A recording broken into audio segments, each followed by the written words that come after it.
सोडणार त्याला ऐकायला आपण. हा त्या बरोबर चालते. त्यांची काही चुकी झालेली का मला सोडवणार?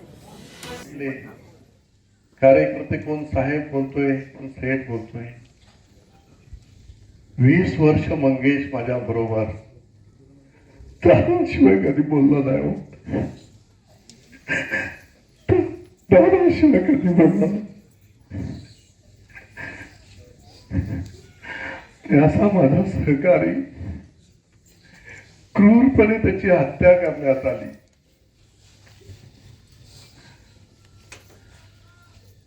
फार मोठं दुःख सगळ्या माझ्या मतदारसंघात, माझ्या सगळ्या शिवसेना, सगळ्या नातेवाईकांना, मानसी ताईपासून सगळ्या दोन्ही मुलींना, वैष्णवी असेल, आर्या असेल,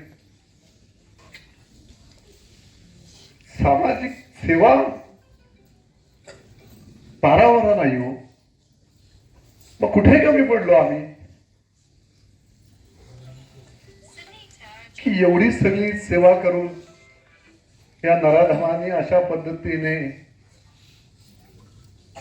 रेअरेस्ट ऑफ रेअर केस, अमानुष हत्या, अशा पद्धतीचं कृत्य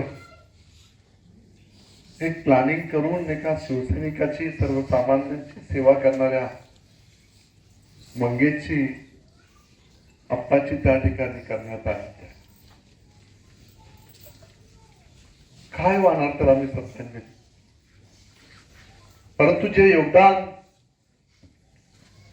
मंगेश अप्पांनी या संपूर्ण खोपोलीकरांसाठी, साईबाबा नगरसाठी, सगळ्या माता भगिनींसाठी, साईबाबा नगर परिसरामध्ये, संपूर्ण खोपोली शहरामध्ये सर्वसामान्य असणारं कुटुंब हे मंगेशचं कुटुंब.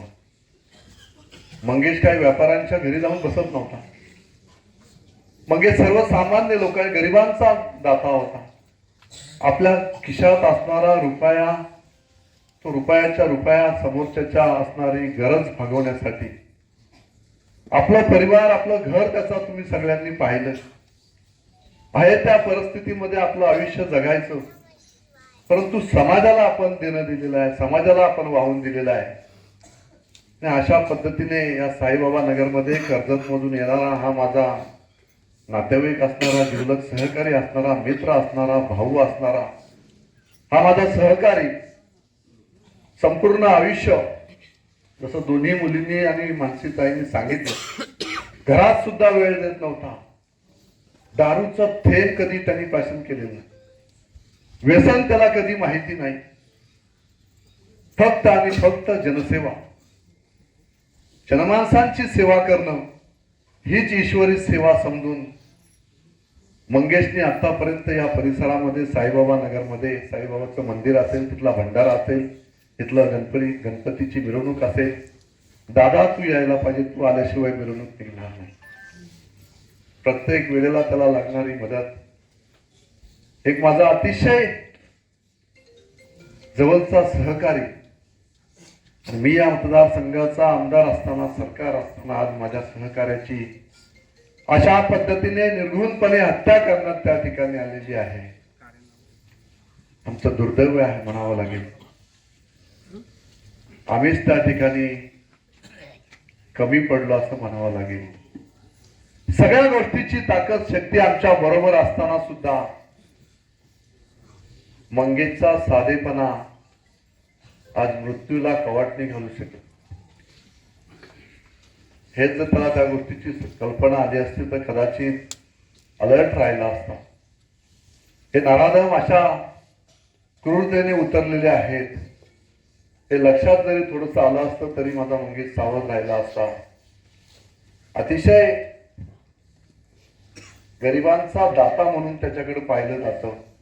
या सगळ्या माता भगिनी 26 तारखेपासून ते आजच्या तारखेपर्यंत याच ठिकाणी बसून आपण त्या ठिकाणी सातत्याने मंगेश अप्पाच्या मारेकऱ्यांना फाशीची शिक्षा व्हावी यासाठी आपण सातत्याने त्या ठिकाणी मागणी करत आहोत. मी या ठिकाणी या मतदारसंघाचा आमदार म्हणून मंगेश तर माझा काळजाचा तुकडा त्यांनी हिरावून घेतलाय. परंतु मंगेश, मानसीताई आणि दोन्ही मुली आणि संपूर्ण कालोखे परिवार, निलेश असेल, त्या सगळ्यांच्या बरोबर आज या उत्तर कार्याच्या प्रसंगी या ठिकाणी सांगतो की माझ्या शरीरामध्ये शेवटचा श्वास असेपर्यंत मी मंगेश अप्पा कालोखेच्या परिवारापर्यंत शेवटपर्यंत या ठिकाणी उभा राहील. जोपर्यंत त्या नराधमांना फाशीची शिक्षा देणार नाही तोपर्यंत हा आमदार महेंद्र थोरवे शांत बसणार नाही. हा सगळ्या माझ्या सहकाऱ्यांना या ठिकाणी माझा शब्द आहे. आता महाराजांनी या ठिकाणी सांगितलं की उत्तर कार्य झालं.